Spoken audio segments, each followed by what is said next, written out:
Vi do il benvenuto a nome della Fondazione Bernareggi e anche a nome degli altri amici che hanno condiviso con noi la progettazione di questo ciclo di conferenze, quindi gli amici del Centro Culturale Serughetti La Porta, del Centro Culturale San Bartolomeo, della Libreria Buonastampa e della Comunità Evangelica di Bergamo. Con i quali abbiamo condiviso questo desiderio, questa idea di un ciclo di conferenze attraverso cui ricordare l'evento del Concilio Ecumenico Vaticano II. E tra i molti modi con cui si poteva fare questo, perché appunto il taglio, lo sguardo con cui si può attraversare e comprendere nuovamente un evento sono ovviamente molti. In primavera la scuola di teologia del nostro seminario darà vita a un convegno internazionale di natura specificamente teologica che vi invito a prendere in considerazione. Noi volevamo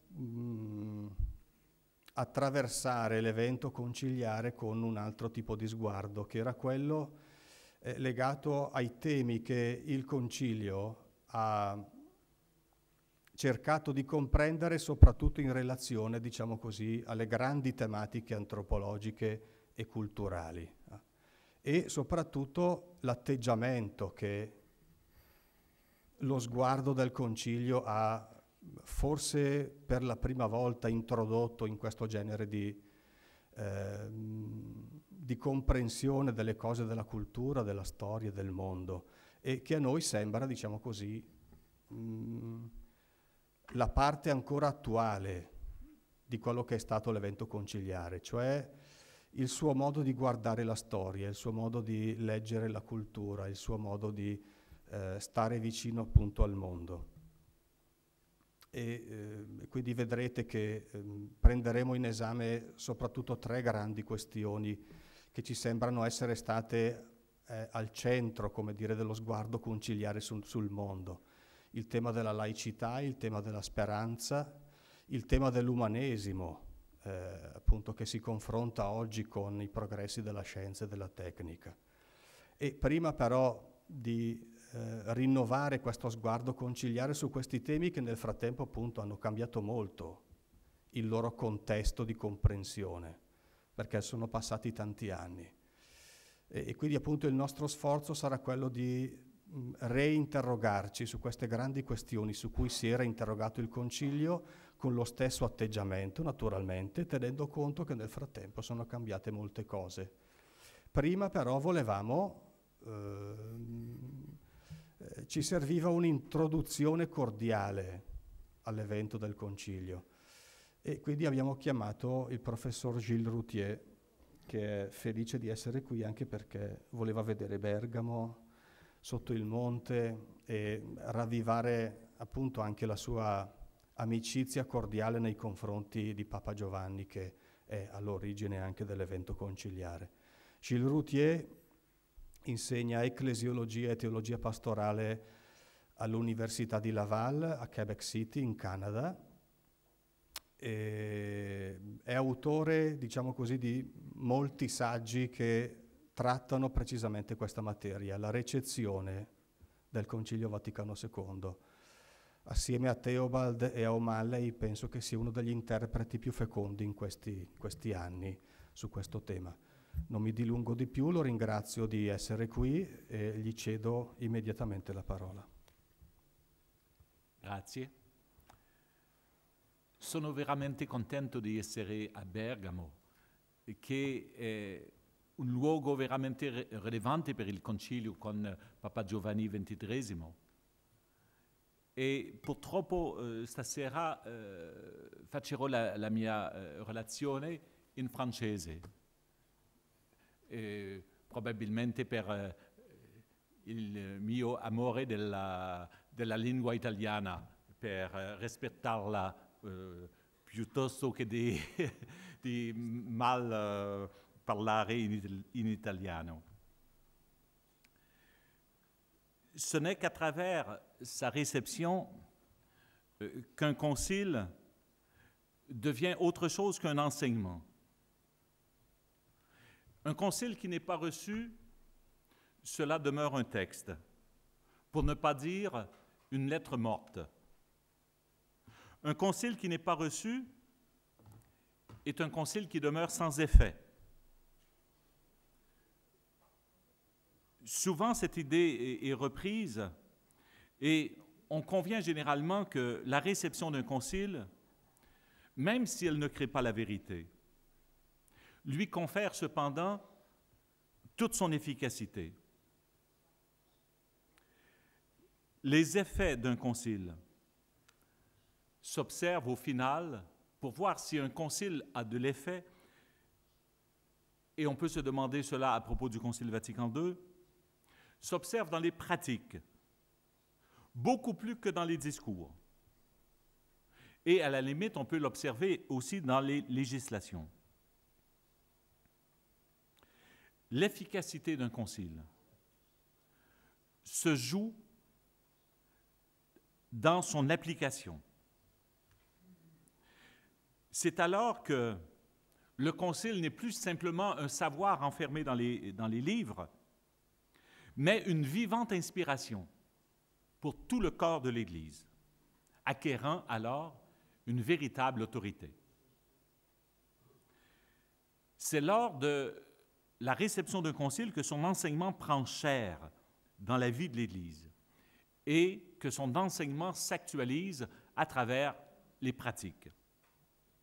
Il est donc important, 50 ans après Vatican II, de nous demander si ce concile a pris chair dans la vie de l'Église et d'examiner ce qu'il a effectivement transformé.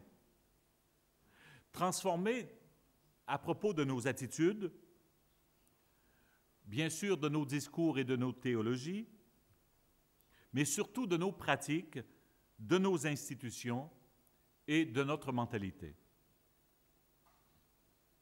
Il faudra examiner également quelles sont les conversions qui restent encore à réaliser, si l'on veut que l'interpellation que le concile adressait à l'Église soit entendue et l'affecte jusqu'à transformer la chair du corps ecclésial. Cette approche de la réception du concile comporte cependant deux présupposés. Le premier, que l'on entende par la réception d'un concile l'effet produit par celui-ci, plutôt que simplement le processus lui-même par lequel un enseignement d'un concile est approprié, assimilé. Et deuxièmement, que l'on comprenne la réception comme un processus de transformation et de conversion du sujet ou de la personne qui le reçoit. Et pas simplement comme la transformation du bien qui est assimilé. Un concile doit nous affecter, nous transformer, nous convertir. J'ai été tenté pour conduire la réflexion que je ferai avec vous ce soir, de partir de trois domaines, c'est-à-dire d'essayer de voir comment l'enseignement du Concile a transformé un premier domaine qu'on pourrait appeler le munus docendi, tout l'enseignement, la catéchèse, l'homélie, notre manière de parler de l'Évangile. Tout le munus sanctificandi comme deuxième domaine, c'est-à-dire la prière du peuple chrétien, le culte, et le munus regendi, qui consiste aussi bien dans le gouvernement ecclésial, mais également dans la construction du monde. Cette porte d'entrée à trois volets m'aurait permis de distribuer de manière commode l'enseignement de Vatican II dans trois domaines. Et cela peut être légitime et s'appuyer sur l'enseignement du Concile lui-même, qui a souvent eu recours à ces catégories. Il s'agit d'une option qui se défend, mais d'autres approches étaient également possibles. J'ai fini, après avoir jonglé avec différentes possibilités, j'ai fini par adopter une approche qui part des relations des relations dont parle le Concile. Parce que je pense que Vatican II a transformé, d'une part, les relations entre les personnes dans l'Église, entre les évêques et le pape, entre les évêques et les prêtres entre eux, les prêtres et les laïcs, etc. Ou on peut dire également que Vatican II a transformé les rapports entre les catholiques et les non-catholiques. Et parmi les non-catholiques, il y a évidemment les chrétiens non-catholiques, les croyants d'autres religions, mais également les non-croyants et les athées. Comment les catholiques ont entré en relation avec eux. Ou, troisième domaine, les rapports ou les relations entre l'Église et le monde, ou entre l'Église et l'État. Il nous faut également, dans cette perspective relationnelle, nous demander en quoi l'enseignement de Vatican II transforme notre manière de penser notre rapport à Dieu. Enfin, demeurant à l'intérieur de la même perspective, on pourrait se demander comment notre manière de parler et de communiquer, parce que quand on parle de relations, c'est notre manière de communiquer avec les autres, notre manière de parler avec les autres. Ce sont nos attitudes à leur endroit. C'est notre manière de les voir, c'est notre manière de les nommer. On pourrait se demander comment notre manière de parler, de communiquer, a été affectée par l'enseignement du Concile. Cette systématique est assez proche finalement de l'encyclique de Paul VI, Ecclesiam Suam, sur le dialogue, qui privilégie la perspective relationnelle, perspective qui est largement honorée par Vatican II. On aura observé au passage que j'ai distingué divers domaines de la vie ecclésiale. Celui des discours, la théologie, la parole ecclésiale, celui des pratiques, des institutions et finalement des mentalités. Parce que, après avoir travaillé pendant 25 ans sur la question de la réception du Concile, je constate que trop fréquemment, les études sur la réception s'arrêtent à l'examen des discours. Comment parlent les évêques? Comment discourt la théologie? Mais je pense que si on s'arrête au discours et qu'on ne va pas jusqu'aux pratiques, on limite beaucoup la portée de nos réflexions sur la réception du Concile. L'Évangile nous a appris, et on le sait d'expérience, qu'il ne suffit pas de dire. Ce qui est capital pour un chrétien, c'est de faire. Ce sont les pratiques. L'étude des discours peut couvrir et cacher notre incapacité de changer nos pratiques. Parce que nos discours peuvent être menteurs. La médiation entre le dire et le faire s'avère fréquemment le droit qui détermine pour une large part nos institutions, qui s'avèrent des cadres à l'intérieur desquels s'inscrit notre agir. Un exemple permettra peut-être de saisir davantage les interrelations, mais aussi les distinctions entre ces trois domaines. On peut bien, par exemple, et là, ici, je prends un exemple, tenir un beau discours sur la synodalité ou sur le dialogue dans l'Église, mais sans jamais mettre sur pied les institutions qui permettent ce dialogue, cette synodalité. Par ailleurs, on peut très bien avoir satisfait les prescriptions canoniques, c'est-à-dire avoir mis sur pied des organismes de consultation ou d'échange dans l'Église, un conseil presbytéral par exemple, mais par nos pratiques et nos fonctionnements, on a l'institution, mais nos pratiques et notre fonctionnement les vident de leur contenu. Lorsque, par exemple, on a un conseil presbytéral, mais qu'on ne lui soumet jamais les questions les plus importantes concernant l'action pastorale dans un diocèse. On peut encore avoir mis sur pied un tel conseil, mais sans jamais avoir développé de réelles pratiques de dialogue, des pratiques d'écoute, parce que cela aussi s'apprend, d'accueil de l'expression de l'autre, etc. La mise en place des institutions, lorsqu'elle n'est pas accompagnée de pratiques qui lui correspondent et qui sont en mesure de leur donner toute leur fécondité, la mise sur pied de ces institutions ne comporte pas une véritable réception ou une réception jusqu'au bout du Concile Vatican II. Les institutions et les pratiques, à elles seules, ne sont garantes d'une vraie conversion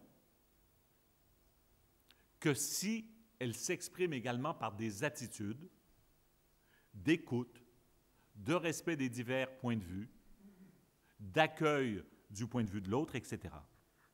Bref, la vraie conversion s'exprime également à travers un style qui témoigne d'une mentalité convertie ou, pour reprendre une expression de Paul VI, d'un novus habitus mentis. Je prendrai maintenant, de manière successive, mes 4 champs principaux. Le premier, c'est les rapports entre les personnes dans l'Église. Lorsqu'on lit les textes de Vatican II, on découvre rapidement qu'ils sont saturés des termes collaboration, coopération, échange, écoute, dialogue, etc. Par exemple, le verbe collaborare ou le substantif collaboratio, on en trouve 25 occurrences dans les textes de Vatican II.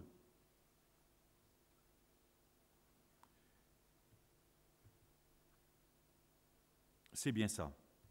Et il ne se retrouve dans aucun autre texte des 20 conciles qui ont précédé Vatican II. C'est significatif. Quant à lui, le terme coopératio, coopérator, sont utilisés respectivement 55, 29 et coopéror, le verbe, 55 fois, contre seulement 2, 5 et 10 fois dans les actes de tous les autres conciles.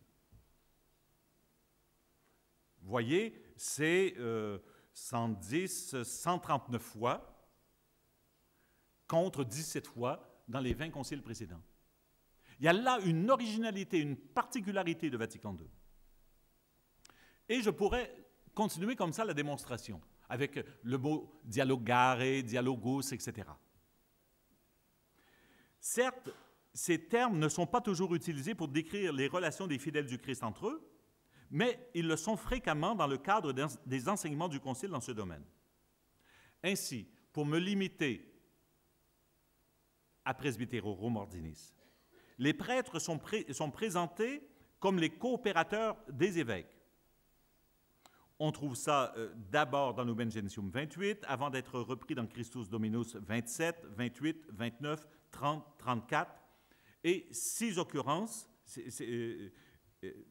c'est-à-dire 6 occurrences dans Christus Dominus, et 3 autres occurrences dans Presbyterorum Ordinis.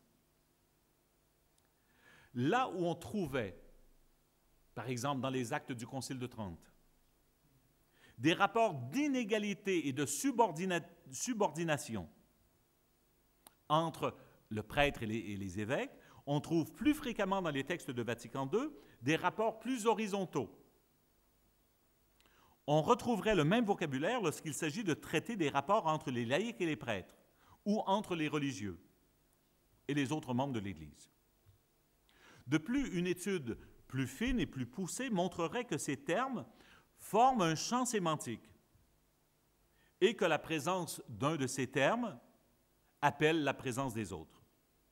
Par exemple, au numéro 7 de Presbyterorum Ordinis, qui présente les relations entre les évêques et les prêtres, où l'on retrouve le terme coopération. Quels sont les autres termes que l'on trouve? Le terme conseiller, conseil, écoute, consultation, dialogue, dans le même numéro 7. De plus, et cela est récurrent, on met l'accent sur ce que les personnes qui sont en relation, sur ce qu'elles ont en commun. Et dans le cas, c'est la participation à l'unique sacerdoce et l'unique ministère du Christ. Ou encore la communion dans le même sacerdoce et le même ministère. Ou encore l'unité de consécration. C'est toujours le fondement sacramentel. On partage quelque chose. On n'insiste pas d'abord sur ce qui nous distingue, mais sur ce que l'on partage. Finalement, l'idée de participation et de communion se retrouve également dans ce texte. Pour ne pas laisser l'impression que cette perspective relationnelle n'affecte que les rapports entre les prêtres et les évêques, je dirai quelques mots sur les rapports entre les prêtres et les laïcs, qui est, elle aussi, conçue à partir de la notion de dialogue et d'échange. À la section 2 du chapitre 2 de Presbyterorum Ordinis, consacrée aux relations des prêtres avec les autres, après avoir traité des relations entre les évêques et les prêtres, c'est le numéro 7, et l'union fraternelle et la coopération entre les prêtres, le numéro 8, on aborde au numéro 9 la question des rapports entre les prêtres et les laïcs. Je cite abondamment ce numéro 9. Le sacrement de l'ordre confère aux prêtres de la Nouvelle Alliance une fonction éminente et indispensable, écoutez, dans et pour le peuple de Dieu. Cependant, encore, avec tous les chrétiens, ils sont quoi? Qu'est-ce qui unit les prêtres et les laïcs? Parce qu'on insiste toujours sur ce qu'on a en commun. Avec tous les chrétiens, ils sont des disciples du Seigneur, que la grâce et l'appel de Dieu a fait participer à son royaume. À nouveau, au milieu de tous les baptisés. Les prêtres sont des frères parmi leurs frères. Ils sont membres de l'unique et même corps du Christ, dont la construction a été confiée à tous. À la tête de la communauté, les prêtres doivent donc faire en sorte de ne pas rechercher leurs propres intérêts, mais ceux de Jésus-Christ, en unissant leurs efforts à ceux des laïcs chrétiens et en se conduisant avec eux à la manière du Maître. Parmi les hommes, celui-ci n'est pas venu pour être servi, mais pour servir et donner sa vie en rançon pour la multitude.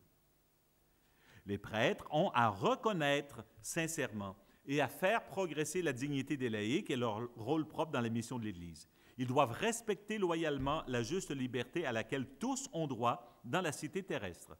Ils doivent écouter volontiers les laïcs, tenir compte de leurs désirs, reconnaître leur expérience et leurs compétences dans les divers domaines de l'activité humaine pour pouvoir, avec eux, lire les signes des temps. Je termine ici la citation qui se poursuit. On le voit. Le décret insiste ici également sur la condition commune partagée par les uns et par les autres. Les prêtres sont situés, regardez les prépositions et les adverbes, dans le peuple de Dieu, avec tous les chrétiens, au milieu de tous les baptisés, membres de l'unique corps du Christ. Et qu'est-ce qu'ils ont en commun? Ils sont disciples du Seigneur, frères parmi leurs frères, participent au même bien du royaume, unissent leurs efforts. Certes, il y a distinction de ministère, de fonction et de charisme, puisqu'ils sont pères et docteurs et à la tête de la communauté. Toutefois, la relation fraternelle, on utilise le mot frère, que l'on retrouve au numéro 7 et au numéro 8. Numéro 7, relation avec les évêques. Numéro 8, entre les prêtres. La fraternité, on la retrouve encore dans ce numéro 9. Et là, c'est le ressourcement, on retrouve le langage du Nouveau Testament. Car vous savez que dans le Nouveau Testament, les actes des apôtres, par exemple, la première désignation des chrétiens, avant même qu'on les appelle chrétiens, on les appelait les frères ou les saints. On trouve ça dans Acte 1, verset 15, Acte 11, Acte 12, Acte 14, Acte 21, etc. On retrouve le langage du Nouveau Testament pour parler des relations entre les personnes dans l'Église. Je pourrais, par une traversée de l'ensemble des documents de Vatican II, faire une démonstration encore plus exhaustive de ce ressourcement aux Écritures par la mise en valeur de ce rapport de fraternité dans l'enseignement de Vatican II. Il s'agit là, on le comprend, de toute autre chose qu'une fièvre égalitariste. Si Vatican II parle comme ça, ce n'est pas pour être à la mode du temps, mais c'est par un ressourcement dans le Nouveau Testament, à l'Écriture elle-même et à l'Évangile. Ce n'est pas la fièvre démocratique ou égalitariste qui travaille les pères du Concile. Ce n'est pas une proposition de type idéologique, mais on plonge ici dans ce qui est typiquement chrétien. Et cette relation typique avec les autres est avant tout de nature spirituelle. Le vocabulaire utilisé par Vatican II pour décrire la relation entre les membres de l'Église catholique est plus égalitaire et beaucoup moins vertical que ce n'était le cas dans les textes magistériels qui ont précédé ceux du Concile. Certes, on n'oblitère pas le caractère hiérarchique de l'Église, mais la relation hiérarchique est fortement tempérée par un vocabulaire plus horizontal, sans compter qu'on ne présente jamais l'Église comme une monarchie, mais comme un peuple inséré dans la famille humaine, autre exemple de l'affection du Concile pour un vocabulaire plus horizontal. À mon avis, Vatican II convertit ou christianise la vertu naturelle d'obéissance. Celle-ci est traitée au numéro 7 de Presbyterorum Ordinis, numéro sur les relations entre les prêtres et les évêques, qui comporte 4 paragraphes. Et les 2 premiers paragraphes portent sur le devoir de l'évêque de prendre conseil, d'écouter, de consulter, d'échanger avec les prêtres de son diocèse. Et ce n'est qu'ensuite qu'on trouve le devoir réciproque des prêtres de respecter et d'obéir à leur évêque. Mais l'obéissance ne vient jamais seule et elle n'est jamais présentée de manière absolue, mais elle est envisagée dans le cadre d'une mutualité de rapports ou d'une réciprocité entre frères, fondée sur la participation à un unique sacrement. Et c'est en ce sens que je dis que Vatican II évangélise la vertu naturelle d'obéissance. Elle est, comme le rappelle le texte, imprégnée d'esprit de coopération et respectueuse des fonctions qui reviennent à tous. Nous sommes donc en présence d'un rapport d'interdépendance plutôt que dans un système d'absolue dépendance hiérarchique. Nous pourrions aujourd'hui nous demander, parce que je vais terminer chacune de mes sections par une question, comment ce ferment évangélique et conciliaire travaille-t-il encore le corps ecclésial et détermine-t-il les rapports entre les chrétiens dans l'Église? Sont-ils devenus plus fraternels? Et à quelle conversion sommes-nous encore appelés par cet enseignement de Vatican II sur l'échange, le dialogue, la consultation, la coopération et la collaboration entre chrétiens?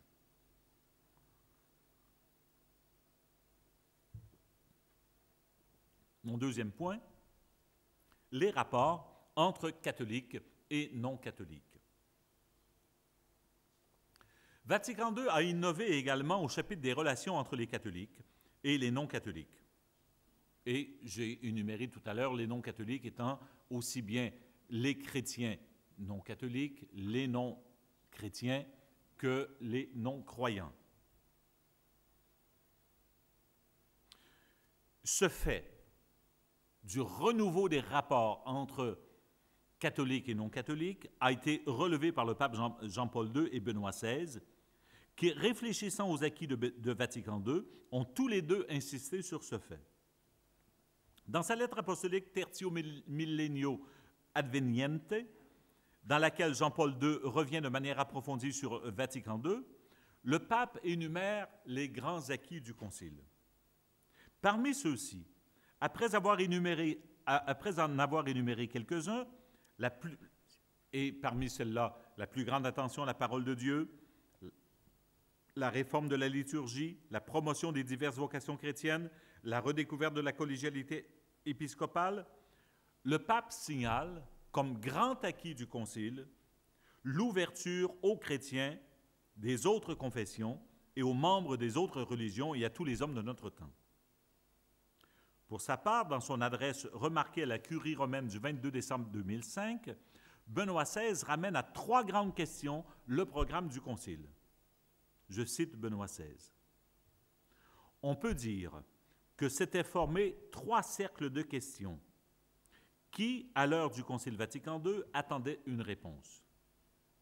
Tout d'abord, il fallait définir une nouvelle relation. Vous voyez, c'est une perspective relationnelle également. Nouvelle relation entre la foi et les sciences modernes. En second lieu, il fallait définir d'une façon nouvelle le rapport, et c'est encore une relation, entre l'Église et l'État moderne, qui accordait une place aux citoyens de diverses religions et idéologies. Et là, c'est une nouvelle relation entre l'Église et l'État pour accorder une place aux citoyens de diverses religions et idéologies. Et il fallait, comme il le dit également, c'était lié en troisième lieu, de façon plus générale, au problème de la tolérance religieuse, qu'on va appeler la liberté religieuse, une question qui exigeait une nouvelle définition du rapport ou de la relation entre foi chrétienne et religion du monde. On le voit dans le passage de son adresse où le pape résume en quelque sorte les grands axes de l'enseignement de Vatican II.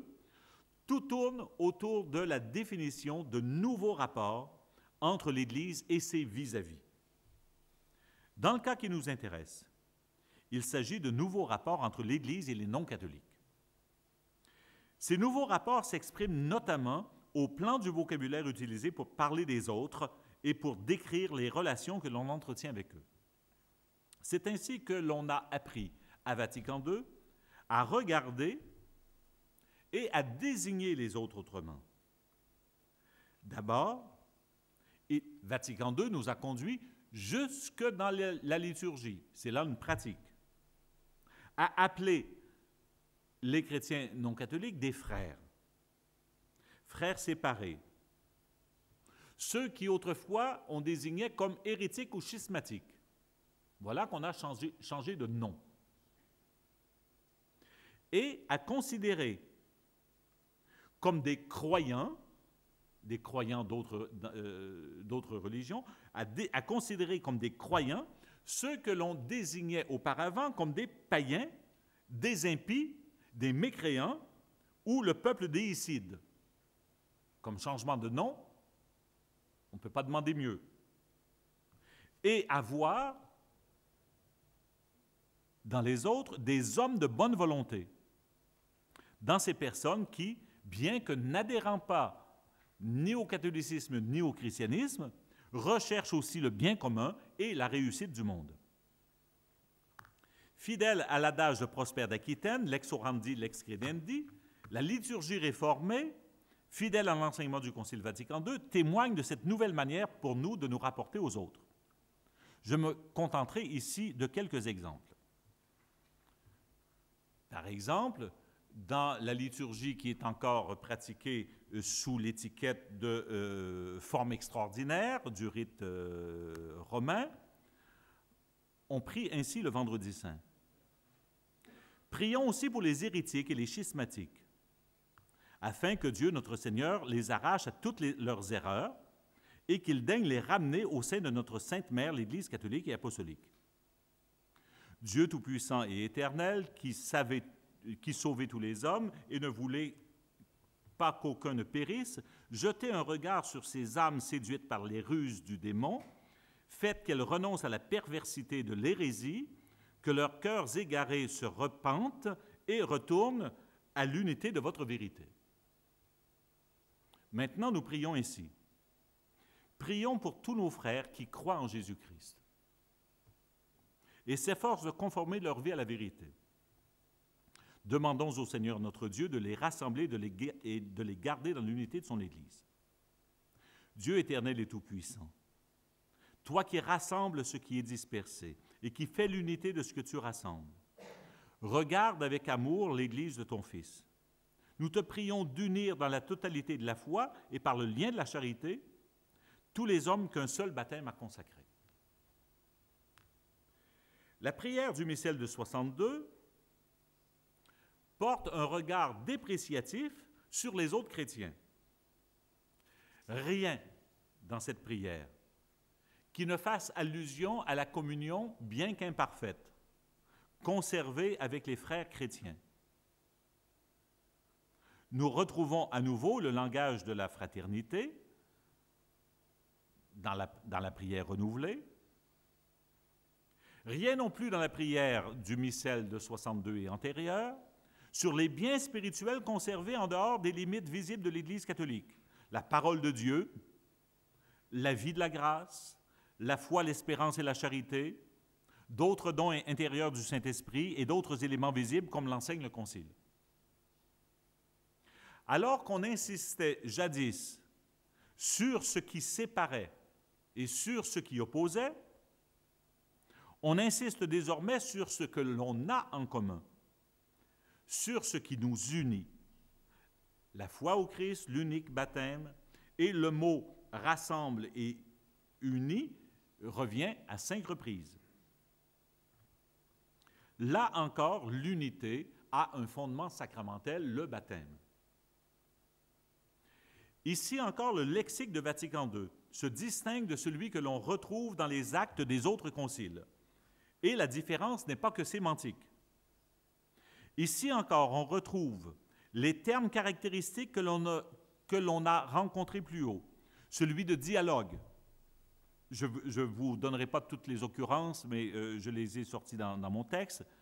Non seulement dialogue avec, dans Unitatis Redintegratio, mais également dans Nostra Aetate. Dialogue, collaboration, coopération. En effet, ce regard neuf a affecté non seulement la liturgie, mais encore la catéchèse et la prédication, comme nous l'indique le décret Unitatis Redintegratio. Là, je vais vous le citer. S'il arrive donc par la suite des circonstances que dans les mœurs, la discipline eucharistique ou même dans la manière d'énoncer la doctrine, telle réforme n'ait pas été observée, il faut les remettre en vigueur au temps opportun, avec la droiture qu'il convient. Ça doit affecter la discipline ecclésiastique, l'enseignement et les mœurs. Même chose la déclaration Nostra Aetate, qui dit qu'il faut réviser les livres de catéchèse et la prédication s'il y a des choses qui sont antisémites. Je cite Nostra Aetate 4, « Que tous aient soin dans la catéchèse et la prédication de la parole de Dieu de n'enseigner quoi que ce soit qui ne soit conforme à la vérité de l'Évangile et à l'Esprit du Christ. »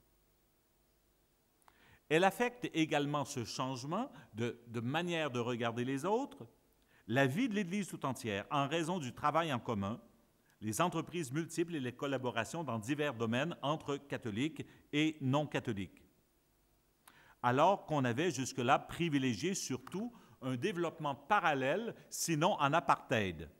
C'est-à-dire, un catholique ne devait pas fréquenter un non-catholique et encore moins un non-chrétien. Les diverses dimensions du dialogue œcuménique et du dialogue interreligieux, dialogue de vie, dialogue des œuvres, dialogue spirituel et dialogue théologique, qu'on trouve dans Unitatis Redintegratio, indiquent à quel point ce sont tous les domaines de la vie ecclésiale qui sont touchés. C'est donc tout notre rapport aux autres, attitude, langage, travail et vie en commun, et même notre prière, qui doit être affecté par l'enseignement du Concile. À ce chapitre, on ne s'est pas contenté seulement de beaux discours. On a développé des pratiques et on a mis sur pied des institutions. Et là, Rome s'est montré plein de leadership et d'initiatives. Les nouveaux organismes curiaux créés au cours du Concile ou immédiatement après et en dépendance du Concile nous orientent dans la même direction. Le secrétariat pour l'unité des chrétiens, créé en 1960, le secrétariat pour les non-chrétiens en 1964 et le secrétariat pour les religions non chrétiennes.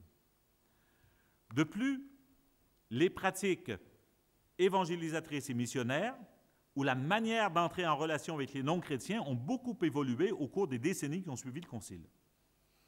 Il n'en demeure pas moins Il n'en demeure pas moins important, cependant, de revisiter l'enseignement de Vatican II à ce chapitre, en particulier celui présenté par le décret Christus Dominus et qui concerne la manière de proposer la doctrine chrétienne. Question qui fait directement écho au discours inaugural de Jean 23. Je cite ce numéro 31. Les évêques doivent proposer la doctrine chrétienne, d'une façon adaptée aux nécessités du moment, c'est-à-dire en répondant aux difficultés et questions qui angoissent le plus les hommes. Puisqu'il appartient à l'Église d'engager le dialogue avec la société humaine au sein de laquelle elle vit, c'est au premier chef la tâche des évêques, d'abord d'aller aux hommes et de demander de promouvoir le dialogue avec eux.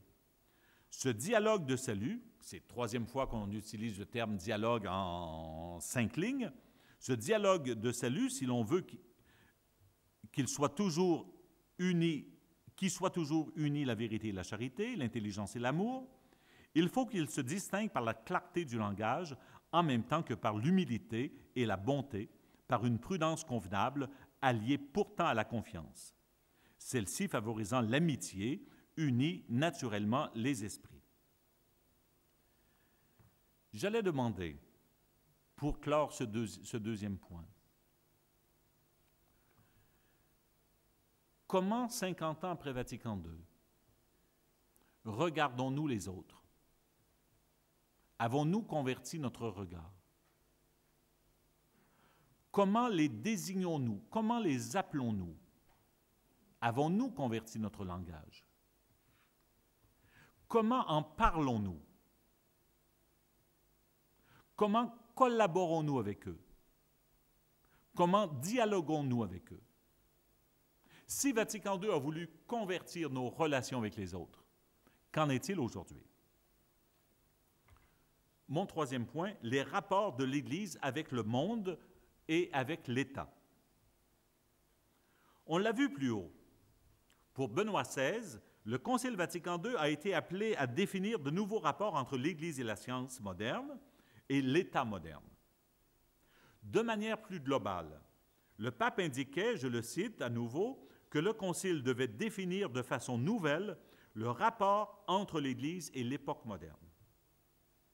Là aussi, ce qui est en jeu, c'est la manière d'entrer en relation. Cette relation concerne cette fois l'Église et l'époque moderne, c'est-à-dire la culture, la société, l'État. Encore une fois, il s'agit, comme le souligne le pape, de penser suivant de nouveaux termes ce rapport.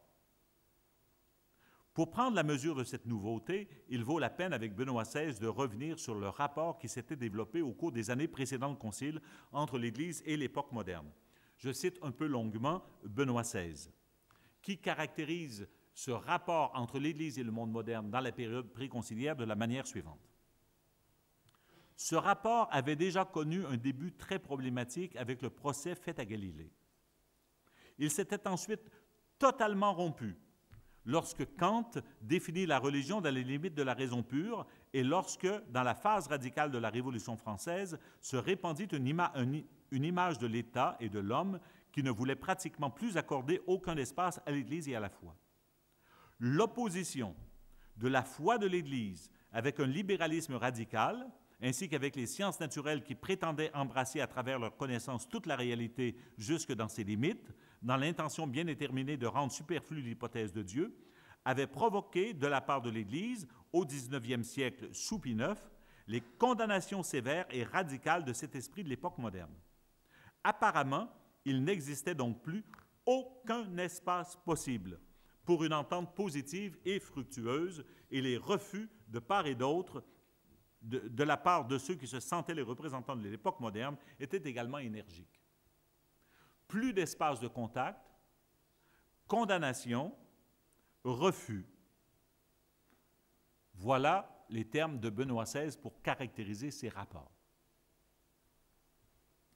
Il s'agissait donc, au moins dans sa phase initiale, d'un rapport antagoniste, d'exclusion mutuelle, caractérisé par l'opposition, le refus de l'autre et la condamnation. Petit à petit, cependant, ce rapport avait évolué, en particulier au cours des décennies précédant le Concile, comme le précise encore le pape, ouvrant ainsi la voie à une redéfinition de ces rapports au Concile Vatican II. Je cite encore Benoît XVI. Vous direz que je l'affectionne particulièrement. Entre-temps, toutefois, l'époque moderne avait elle aussi connu des développements. On se rendait compte que la Révolution américaine avait offert un modèle d'État moderne différent de celui théorisé par les tendances radicales apparues dans la seconde phase de la Révolution française. Les sciences naturelles commençaient de façon toujours plus claire à réfléchir sur leurs limites imposées par la méthode elle-même, qui, tout en réalisant des choses grandioses, n'était toutefois pas en mesure de comprendre la globalité de la réalité. Ainsi, les deux parties commençaient progressivement à s'ouvrir l'une à l'autre. Dans la période entre les deux guerres mondiales, et plus encore après la Seconde Guerre mondiale, des hommes d'État catholiques avaient démontré qu'il peut exister un État moderne laïque qui, toutefois, n'est pas neutre en ce qui concerne les valeurs, mais qui vit en puisant aux grandes sources éthiques ouvertes par le christianisme. La doctrine sociale catholique, qui se développait peu à peu, était devenue un modèle important entre le libéralisme radical et la théorie marxiste de l'État. Les sciences naturelles qui professaient sans réserve une méthode propre dans laquelle Dieu n'avait pas sa place se rendaient compte toujours plus clairement que cette méthode ne comprenait pas la totalité de la réalité et ouvrait donc à nouveau les portes à Dieu, consciente que la réalité est plus grande que la méthode naturaliste et que ce qu'elle peut embrasser. Ici, les termes qui reviennent, c'est l'ouverture. La nouvelle définition des rapports entre l'Église et l'État moderne, entre l'Église et la société et la culture moderne, se retrouve en particulier dans la Constitution pastorale Gaudium et Spes et également dans la Déclaration sur la liberté religieuse Dignitatis Humanae et le décret sur l'activité missionnaire de l'Église Ad Gentes. C'est dans ces développements que l'on retrouve à nouveau les termes collaboration et coopération. Ainsi, le dialogue mutuel entre l'Église et le monde est envisagé dans Gaudium et Spes, en particulier au numéro 40, et l'on établit dans une heureuse réciprocité que non seulement l'Église peut offrir son aide à la société, mais qu'elle reçoit également une aide du monde d'aujourd'hui. Ce sont les numéros 40 à 44. En somme, c'est un rapport d'étroite solidarité, comme on le dit déjà au numéro 1 et au numéro 2 et au numéro 3, et de service mutuel, au numéro 3, qui décrit cette nouvelle relation, comme le définit le préambule de la Constitution. En plus de cette réciprocité dans les rapports, les termes utilisés décrivent ici également un rapport horizontal entre l'Église et le monde. Les chrétiens, et je prends des expressions que l'on trouve dans les textes conciliaires, les chrétiens sont membres de la cité. L'Église fait route avec l'humanité. Elle partage le sort terrestre du monde. Les chrétiens font partie de la même famille humaine. Là aussi, on est passé des paroles aux actes, en établissant de nouveaux organismes qui prendraient en charge cette coopération envisagée par le Concile. Je pense en particulier au Secrétariat pour les non-croyants, 1964, qui est devenu par la suite le Conseil pontifical pour la culture et la Commission pontificale Justice et Paix, 1967.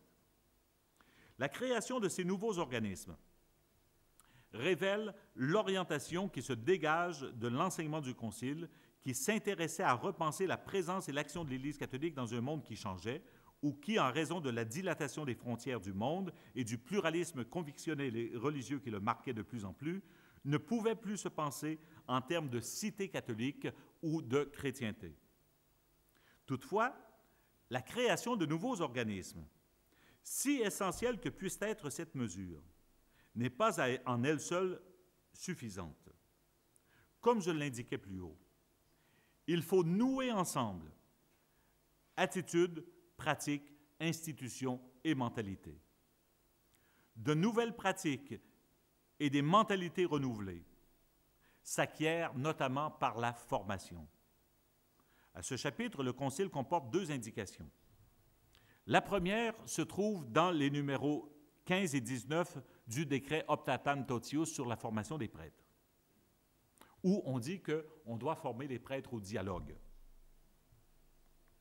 D'une part, après avoir donné quelques indications sur la formation philosophique des séminaristes, qui doit notamment tenir compte des recherches philosophiques plus récentes, notamment de celles qui exercent la plus grande influence dans chaque pays, ainsi que du progrès scientifique moderne, ce passage se conclut ainsi. S'ils connaissent bien la mentalité de leur siècle, les séminaristes seront ainsi convenablement préparés au dialogue avec leurs contemporains. Un peu plus loin, la même préoccupation revient, je cite, « que donc, d'une manière générale, on développe chez les séminaristes les attitudes voulues qui favorisent grandement le dialogue avec les hommes, telles que la capacité d'écouter les autres, de s'ouvrir en esprit de charité aux diverses situations humaines. » Fin de citation. Le décret Apostolicam Actuositatem sur l'activité des laïcs abordera lui aussi la question de la formation au dialogue, dans sa section sur l'adaptation de la formation des laïcs, rappelant que, je cite le décret, que en ce qui concerne l'apostolat d'évangélisation et de sanctification, les laïcs doivent être spécialement préparés à engager le dialogue avec les autres, croyants ou non-croyants, afin de manifester à tous le message du Christ. Fin de citation. On voit tout de suite le défi que cela représente, d'entrer dans cette mentalité nouvelle. Et quelle conversion suppose la prise au sérieux de Vatican II en matière de relations avec les autres. Et là aussi, on pourrait faire une révision de vie de l'Église en disant où en sommes-nous dans cette formation au dialogue, dans ce dialogue effectif avec la culture, probablement qu'une fondation comme celle qui m'invite ce soir le pratique. Mon quatrième point, et ce sera le dernier, le rapport de Dieu à l'humanité comme fondement de l'action de l'Église. Comme je l'ai indiqué plus haut, il ne faut pas considérer ces évolutions comme de nouvelles orientations stratégiques, plus conformes à l'esprit du temps, ou une manière plus douce que la confrontation pour s'assurer que la voix de l'Église soit entendue dans le contexte actuel. Ce n'est pas simplement pour être à la mode qu'on dit, bon, il faut dialoguer, échanger, collaborer, coopérer. Ce n'est pas un choix stratégique. Je l'ai relevé. Cela relève davantage d'une option spirituelle profonde et d'un ressourcement dans l'Évangile bien plus que d'une perspective d'action stratégique.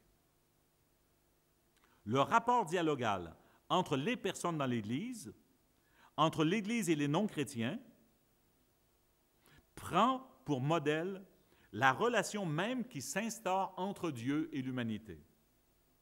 Et je cite là Dei Verbum numéro 2. Ainsi, par cette révélation, provenant de l'immensité de sa charité, Dieu qui est invisible s'adresse aux hommes comme à des amis et converse avec eux pour les inviter à entrer en communion avec lui et les recevoir en cette communion. Qu'est-ce que fait Dieu? Il s'adresse aux hommes pour converser avec eux comme avec des amis. Ainsi, l'Église est appelée à adopter les mœurs de Dieu, lui qui converse avec l'humanité. Si les pratiques de l'Église ne s'enracinent pas à cette profondeur, et si elles en venaient à tenir qu'à des options stratégiques, elles risquent d'être mises de côté. Aussi, les conversions d'attitudes, de pratiques et de mentalités exigées par le Concile Vatican II doivent s'enraciner à cette profondeur et doivent reposer sur des fondements spirituels solides. Autrement, elles n'auront que le caractère de mode passagère, au mieux de perspectives extérieures et non pas de lois internes qui inspirent l'action des chrétiens et de l'Église. Cette dimension foncièrement dialogale du rapport entre Dieu et de l'humanité, qui structure d'ailleurs la liturgie. La liturgie est structurée sous mode dialogal. Mais cette dimension foncièrement dialogale est reprise dans Dei Verbum numéro 25, qui enseigne ceci. La prière doit accompagner la lecture de la Sainte Écriture pour que s'établisse un dialogue entre Dieu et l'homme. Car c'est à lui que nous nous adressons quand nous prions, c'est lui que nous écoutons quand nous lisons les oracles divins. Lecture de l'Écriture et prière. Dialogue. Dans le même sens, la Constitution Gaudium et Spes précisera, et je cite le numéro 19, que cette invitation que Dieu adresse à l'homme de dialoguer avec lui commence avec l'existence humaine. Car si l'homme existe, c'est que Dieu l'a créé par amour, et par amour ne cesse de lui donner l'être. Et l'homme ne vit pleinement selon la vérité que s'il reconnaît librement cet amour et s'abandonne à son Créateur. Mais beaucoup de nos contemporains ne perçoivent pas du tout, ou même rejettent explicitement, le rapport intime et vital qui unit l'homme à Dieu. Ça, c'est la base anthropologique. Cette forme relationnelle, structurante pour la personne humaine et qui construit le chrétien, a donc un fondement théologal. Ce n'est qu'une fois que l'on a situé à cette profondeur spirituelle et théologale l'invitation au dialogue qui traverse tout l'enseignement conciliaire, que l'on peut passer du rapport entre Dieu et l'humanité au rapport entre les personnes dans l'Église et au rapport entre l'Église et les autres. C'est d'ailleurs cet enchaînement logique que nous propose le décret Ad Gentes, au numéro 11, que je cite. Le Christ lui-même a structuré le cœur des hommes et les a amenés par un dialogue vraiment humain à la lumière divine. De même, ses disciples, et c'est là le lien. Voilà ce qu'a fait Dieu. Il a amené par un dialogue l'humanité à la lumière, et là on passe de même. Les disciples, profondément pénétrés de l'esprit du Christ, doivent connaître les hommes au milieu desquels ils vivent, engager conversation avec eux, afin qu'eux aussi apprennent dans un dialogue sincère et patient quelle richesse Dieu, par sa munificence, a dispensée aux nations. Ils doivent en même temps s'efforcer d'éclairer ces richesses de la lumière évangélique, de les libérer, de les ramener sous l'autorité du Dieu Sauveur. Fin de citation. De l'action du Christ, on passe à celle de ses disciples. Et le chaînon qui lie les deux est le comparatif domaine. Sicut ipse Christus, ita eius discipuli. C'est donc l'attitude et la pratique du Christ qui doit ultimement guider et inspirer celle des disciples du Christ. Je conclus. J'ai essayé de présenter Vatican II à partir d'une perspective relationnelle que l'on trouve diffuse partout dans ces textes. Il y a bien sûr d'autres manières d'appréhender de manière synthétique le Concile. J'en ai choisi une seule ce soir parmi toutes celles-là. Mais il faut retenir que le Concile met l'Église et tous les membres de son corps de construire de nouvelles relations. Et puisque non seulement vous aurez l'opportunité de poser des questions, mais je peux également poser une question pour terminer. Qu'avons-nous fait de cette mise au défi du Concile de penser et de convertir nos relations à l'intérieur de l'Église et avec les autres? Je vous remercie.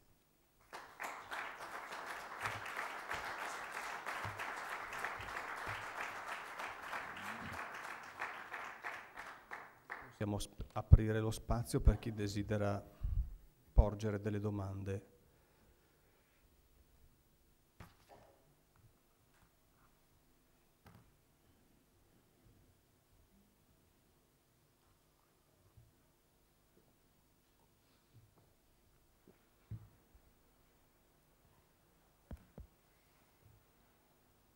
Comincio io intanto che qualcuno pensa. Ci vorrebbe un'altra ora per rispondere alle domande che lei ha posto alla fine di ognuno dei 3 punti centrali, in onore anche dei 50 anni che sono trascorsi appunto dalla celebrazione del concilio che ha riaperto, diciamo, il respiro delle relazioni. E quindi ci vuole una parola di risposta a quelle domande. A che punto siamo? Come è stato onorato quel desiderio? È stato onorato soltanto attraverso l'erezione di istituzioni preposte al dialogo, preposte all'ascolto?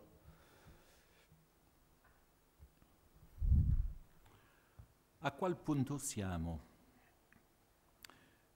Non è facile di dare una risposta generale a questa domanda, perché penso, per dare un esempio, che siamo oggi più avanti dopo il pontificato di Giovanni Paolo II sul dialogo con le altre religioni. E siamo più avanti che il testo stesso del Concilio Vaticano II.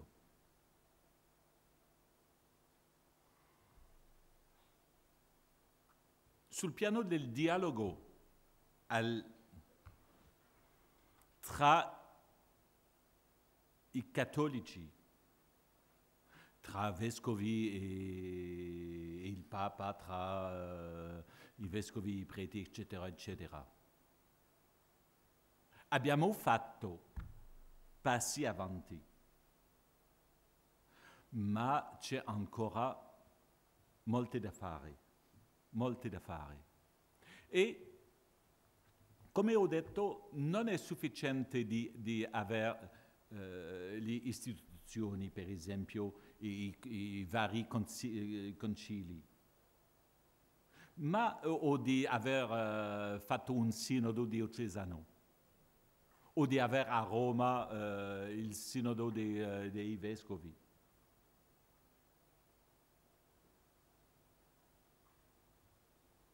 Perché possiamo avere tutte queste istituzioni, ma di non aver fatto la conversione essenziale che è di mentalità.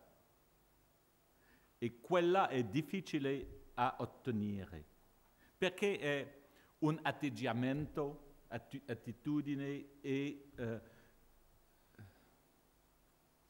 è un'altra maniera di vivere e di